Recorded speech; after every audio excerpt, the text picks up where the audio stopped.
नमस्कार। एनआईएस के community health training programme में आप सभी का बहुत बहुत स्वागत है। फ्रेंड्स, आप जानते हैं कि कम्युनिटी हेल्थ ट्रेनिंग प्रोग्राम बहुत ही इम्पोर्टेंट प्रोग्राम है और इस प्रोग्राम के जो हमारे हेल्थ वर्कर्स हैं उनका भी बहुत इम्पोर्टेंट काम है, क्योंकि लाइफ सेविंग वैसे तो कहते हैं कि ईश्वर के हाथ में होती है और सेकंड जो है वो डॉक्टर के हाथ में होती है, लेकिन हम सब लोग शायद ये भूल जाते हैं कि जो हेल्थ वर्कर्स हैं, लाइफ सेविंग सबसे बड़ा जिम्मेदारी और सबसे बड़ा काम जो है वो उनका है।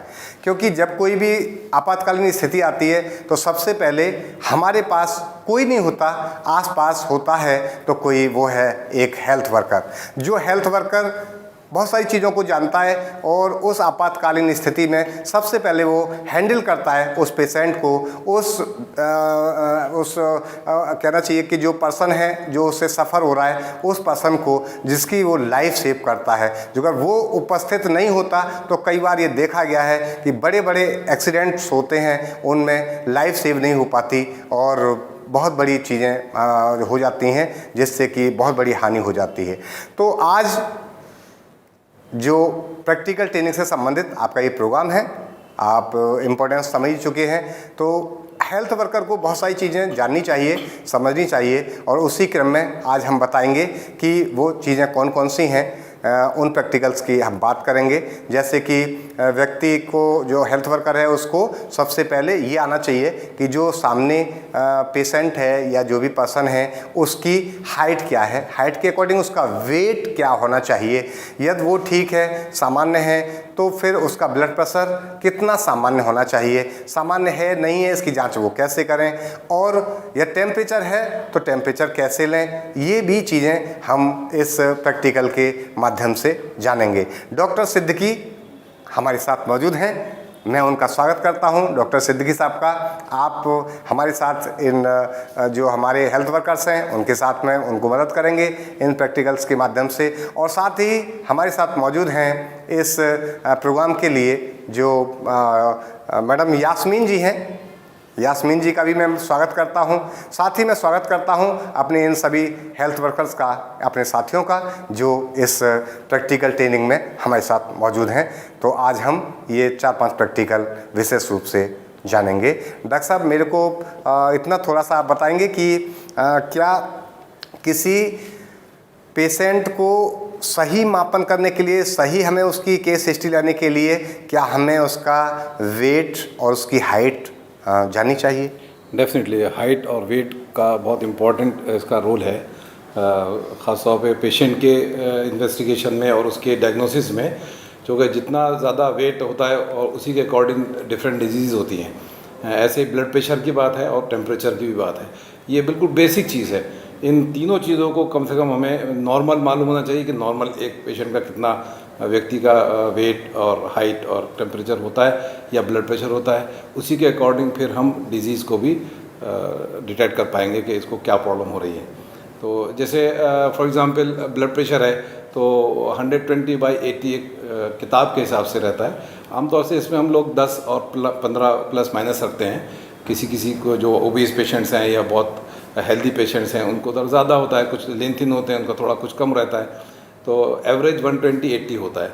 ऐसे ही हाइट की बात है तो हाइट को नापने के लिए बहुत अच्छा आसान तरीका ये है कि जो हमने हाइट उसकी पेशेंट की दी है सेंटीमीटर में, तो फॉर एग्जांपल किसी की 170 सेंटीमीटर हाइट है तो 100 माइनस करके जो 70 बच रहा है वो उसका वेट होना चाहिए आमतौर से। तो वो प्लस माइनस उसमें भी रखते हैं 10-12।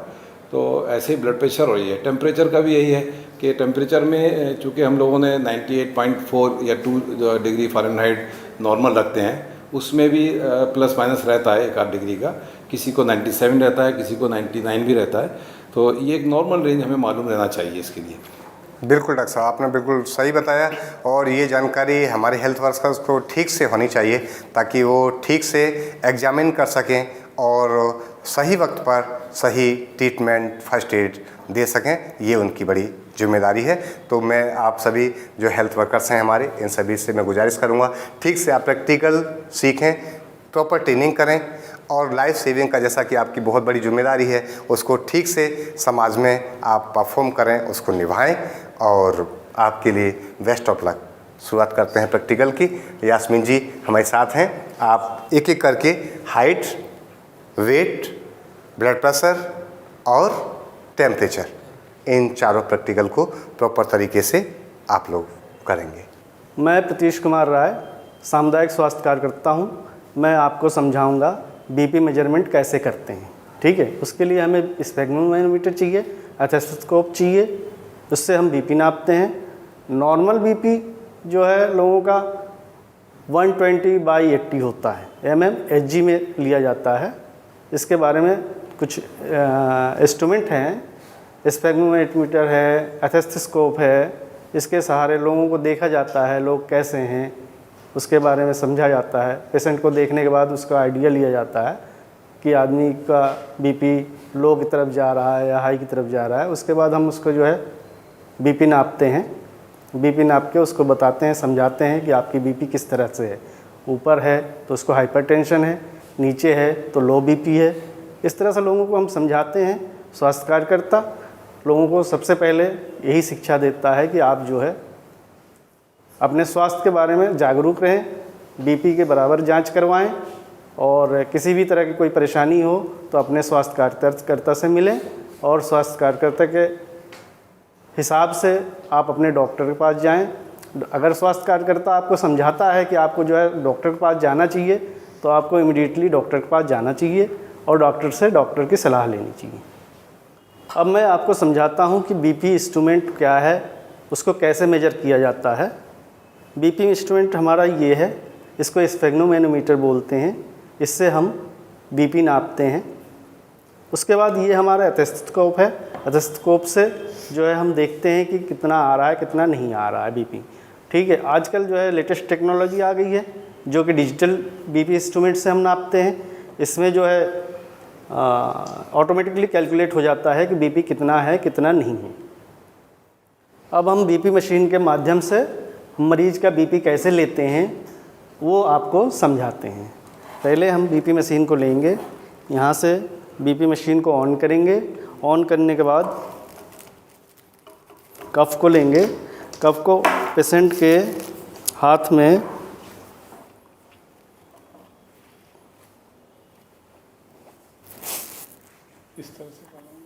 इस तरह से लगाएंगे।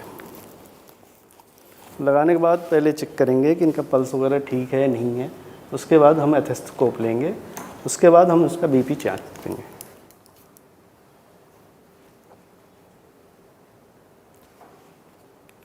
अब स्टेथोस्कोप लगाएंगे हम यहाँ, फिर इनका हम बीपी ले रहे हैं। अब इनका हम धीरे धीरे देखेंगे कि इनकी बीपी क्या आ रही है। अब इनकी बीपी आ रही है 120/70 mmHg, जो कि बिल्कुल ठीक है। इनका बीपी बिल्कुल ठीक आ रहा है, ये स्वस्थ है। बीपी की तरह से इनको कोई किसी तरह की कोई टेंशन नहीं है। इनको ये ठीक है, पूरी तरह से ठीक है। उसके बाद हम इसको स्टेथोस्कोप हटाएंगे, इसको रखेंगे, यहाँ कफ को खोलेंगे,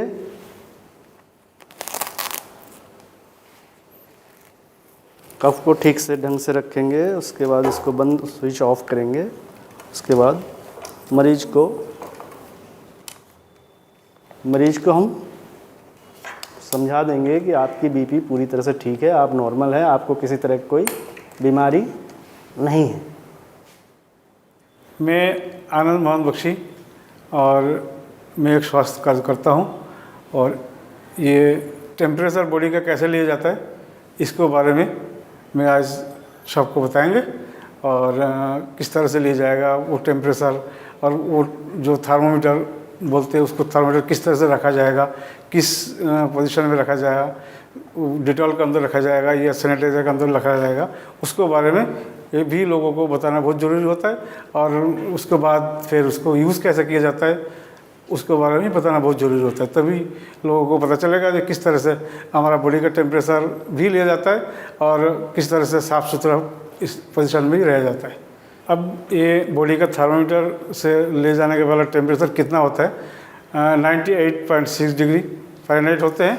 और उसके बाद जो बॉडी के फीवर होते हैं तो उसका आगे हो जाता है 99, 90, 100, 101, 102 इस तरह से हो जाता है।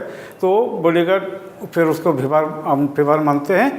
अब हमारे पास एक पेशेंट है, उनके थर्मामीटर से कैसा टेम्परेचर लिया जाता है वो अभी अब करके दिखाएंगे। थर्मामीटर है और इसको रखने के लिए हम जो है डिटॉल के पानी के अंदर भी रख सकते हैं, सेवलॉन में भी रख सकते हैं और स्पिरिट के अंदर भी रख सकते हैं। तो ये सेफ रहते हैं, इसमें जाल मुक्त रहते हैं। और उसके बाद ये यूज़ करने के लिए हम थोड़ा जो है साफ करके ही हम इसको पेशेंट को लगा सकते हैं, चाहे टांग के नीचे लगाए चाहे वो बगल के नीचे लगाए, तभी टेम्परेचर हम ले सकते हैं। पहला तो हम थर्मामीटर हाथ में उठाएं, उसके बाद इसको पारा को ठीक करेंगे किस स्टेज में है। उसके बाद उनको टंग के नीचे लगाते हैं। और 2 साइड होता है, टंग के नीचे भी होता है या वही जो है जिला के भी होते हैं। तो अलग अलग टेम्परेचर भी होते हैं। जो टंग के नीचे लगाते हैं तो उसमें 1 डिग्री फालतू हो जाते हैं और जो एक जगह पे लगाते हैं वो 1 डिग्री कम हो जाते हैं। तो मैं अब इस टाइम जो है एक जगह पे लगा के दिखाता हूँ या टंग में ही दिखा देते हैं।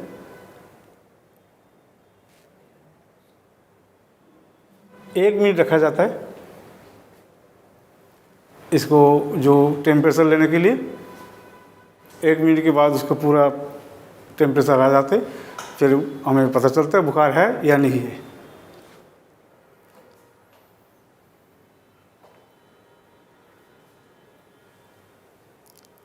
अब 1 मिनट हो गया, हम इसको टेम्परेचर ले लिया। ये नॉर्मल स्टेज में है, 98.6 डिग्री में है। मेरा नाम मोहम्मद महफूज है और मैं एक कम्युनिटी हेल्थ वर्कर्स हूँ। और मैं जो आपको आज बताने जा रहा हूँ वो वेट मेजर मशीन के बारे में बता रहा हूँ। इसके क्या यूज़ है, हम वेट क्यों करते हैं, इसके क्या फ़ायदे हैं। और जैसे कि आप जानते हैं कि वेट का एक स्पोर्ट्स में बहुत इम्पोर्टेंट रोल्स है। लाइक जैसे रेसलिंग में, जैसे कि उनको रेसलर्स को जो डाइट दी जाती है उसके लिए हम सबसे पहले हमें उनकी वेट की जाती है, उसकी वेट के अकॉर्डिंग उसे डाइट दी जाती है। सेम जैसे बेबी बॉर्न लेती है तो उससे भी वेट किया जाता है कि बच्चे हेल्दी है या नहीं है, बेबी ये भी हुआ। उसके बाद जैसे हमारे बॉडी के अंदर जो हमारे ब्लड होते हैं वो भी वेट के अकॉर्डिंग होते हैं। हमारे वेट का जो हमारा टोटल वेट है उसका 5 to 7% हमारे बॉडी के अंदर ब्लड होते हैं। और इसी के बारे में हम आपको आज बताएंगे। और ये वेट मेजर मशीन जो एक डिजिटल मशीन है उसके माध्यम से आपको हम बताएंगे कैसे मेजर की जाती है। हम आपको बताने जा रहे हैं डिजिटल जो measure machine, weight measure machine है उसके माध्यम से कैसे हम वेट मेजर करते हैं। देखिए आप, ये पेशेंट हैं जिनका नाम है पुष्पा जी। प्लीज़ इस पर आप खड़े होइए।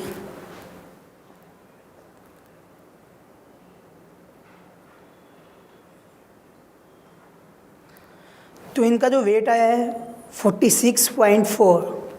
अब इनका हमें ये भी देखना है कि इनकी हाइट के अकॉर्डिंग ही देखना है। और इसके अकॉर्डिंग हम ये भी एस्टिमेट करेंगे कि इसके बॉडी के अंदर कितनी ब्लड है। आई थिंक इसके बॉडी के अंदर होना चाहिए 7 से मल्टीप्लाई करनी है, 7 to 8% बॉडी वेट के अकॉर्डिंग होते हैं। तो 7 चौक 28 तो 28 मतलब 2 लीटर्स और 8 मिलीलीटर इनके बॉडी में ब्लड है। एक एस्टिमेट है, ज़्यादा भी हो सकता है कम भी हो सकता है। जैसा कि आपने देखा जो हमारे पेशेंट थी पुष्पा जी, उनका 46.4 जो इनकी वेट आई है। तो इसी वेट के अकॉर्डिंग इनकी हाइट होनी चाहिए और इसके बॉडी में जो ब्लड है वो होनी चाहिए। तो इसी डिजिटल मेजर मशीन जो इसके माध्यम से हम आपको जो समझाया है, हम उम्मीद करते हैं कि आप समझ गए होंगे। हेलो दोस्तों, मेरा नाम मोहम्मद अकबर है। मैं कम्युनिटी हेल्थ केयर वर्कर हूँ और मैं यहाँ आज आप लोगों को बता रहा हूँ कि हाइट मेजर कैसे की जाती है। और हाइट मेजर हम जो है वो करते हैं स्ट्रेचर मीटर से। ये एक हाइट मेजरिंग इंस्ट्रूमेंट है, इसकी मदद से हम पेशेंट्स की जो है हाइट को मेजर करते हैं। कि उनके वेट के अकॉर्डिंग जो है उनकी हाइट कितनी होनी चाहिए।